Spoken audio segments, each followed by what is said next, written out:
મોટા અને મહત્વના બ્રેકિંગ આવી રહ્યા છે। અમદાવાદની અંદર ભર ઉનાળે ભૂવો પડ્યો છે।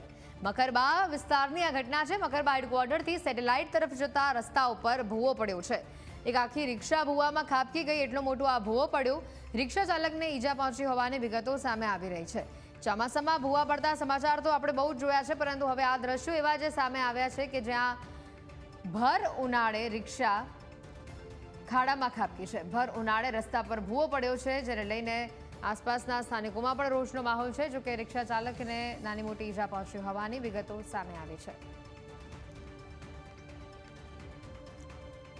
અમદાવાદના મકરબા વિસ્તારથી સમાચાર સામે આવી રહ્યા છે। મકરબા હેડક્વાર્ટરથી સેટેલાઇટ તરફ જવાનો જે રસ્તો છે, ત્યાં રસ્તા પર ભૂવો પડ્યો, જ્યાંથી એક રિક્ષા પસાર થઈ રહી હતી અને આ રિક્ષા અચાનક જ એક ખાડામાં ખાબકી ગઈ। આખી રિક્ષા અંદર ઉતરી જાય એટલો મોટો આ ભૂવો છે।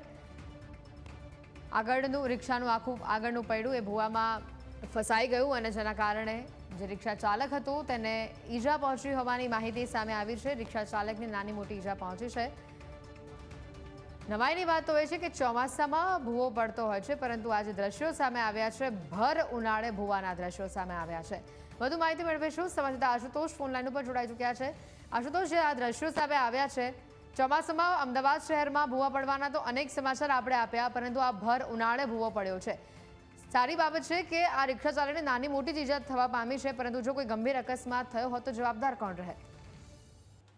જે વાત કરવામાં આવે તો અમદાવાદનું જે છે તે ભૂવાબા તરીકે પણ વધુ ઓળખાય છે, કારણ કે ચોમાસું હોય કે ન હોય, ભૂવાઓ વારંવાર જે છે તે પડતા હોય છે। ત્યારે મકરબાના મેઇન રોડ 6 લેન જે છે ત્યાં આ ભૂવો પડ્યો છે અને હજુ તો રસ્તો બનાવે 6 મહિના જેટલો સમય થયો છે, ત્યાં આ મસ્ત મોટો ભૂવો પડતો જે છે તેમાં રિક્ષા જે છે અંદર ખાબકી હતી, તેમાં રિક્ષા ચાલક જે છે તે પણ ઈજાગ્રસ્ત થયો છે। ખાસ કરીને અતુલ્યમ એપાર્ટમેન્ટ છે ત્યાં ભૂવો પડ્યો છે અને રાબેતા મુજબ જે રિક્ષા ચાલક છે ત્યાંથી પસાર થઈ રહ્યો હતો ત્યારે જ ત્યાં નાનો ખાડો હતો, પરંતુ ત્યાં ધ્યાનમાં ન આવતા સાવ હવે જે છે તે નાનો ખાડો જે છે તે ભૂવામાં જે છે તે તબદીલ થયો હતો અને ત્યારબાદ તેમાં સીધી રિક્ષા જે છે તે ખાબકી હતી। રિક્ષામાં અનેક સવારો હતા, પરંતુ અન્યને ઈજા ન થતા રિક્ષા ચાલક જે છે તેને ઈજાઓ પહોંચી છે અને તેને સારવાર અર્થે પણ ખસેડવામાં આવ્યો છે।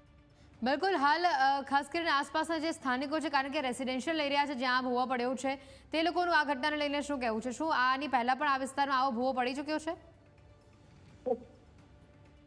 જે વાત કરવામાં તો ભૂવો છે કે ખાસ કરીને જે પાણીમાં ભંગાણની જે છે સર્જાતું છે પાણી લેવામાં, ત્યારે આ પ્રકારના ભૂવાઓ જે છે પડતા હોય છે અને સ્થાનિકોનું કહેવું છે કે હજુ તો 6 મહિના પહેલા જ અહીં નવો રસ્તો બનાવવામાં આવ્યો છે, એટલે તંત્રએ કોઈ પણ પ્રકારની તકેદારી રાખી ન હતી અને તેના જ કારણે જે છે ત્યાં ભૂવો પડ્યો છે। કારણ કે જ્યારે પણ આ પ્રકારનો વિકાસ કરવામાં આવે છે ત્યારે પાણીની પાઇપલાઇન હોય, ગટરની પાઇપલાઇન હોય, તમામ કેટલા વર્ષ પહેલા નાખવામાં આવી હતી, તેમાં કોઈ ભંગાણ છે કે નહીં તે ચેક પણ કરવામાં આવતું હોય છે, પરંતુ આ ચેક ન કરતા ક્યાંક ને ક્યાંક તંત્રની બેદરકારી જે છે તે સામે આવી છે અને ભૂવો પડતા ક્યાંક ને ક્યાંક લોકોમાં પણ આક્રોશ છે, કારણ કે ટેક્સના પૈસા જે છે તે અમદાવાદ શહેરીજનો કરોડો રૂપિયાનો ભરે છે, પરંતુ તેમને સારી સુવિધાઓ આપવા માટે તંત્ર જે છે તે નિષ્ફળ નીવડ્યું છે।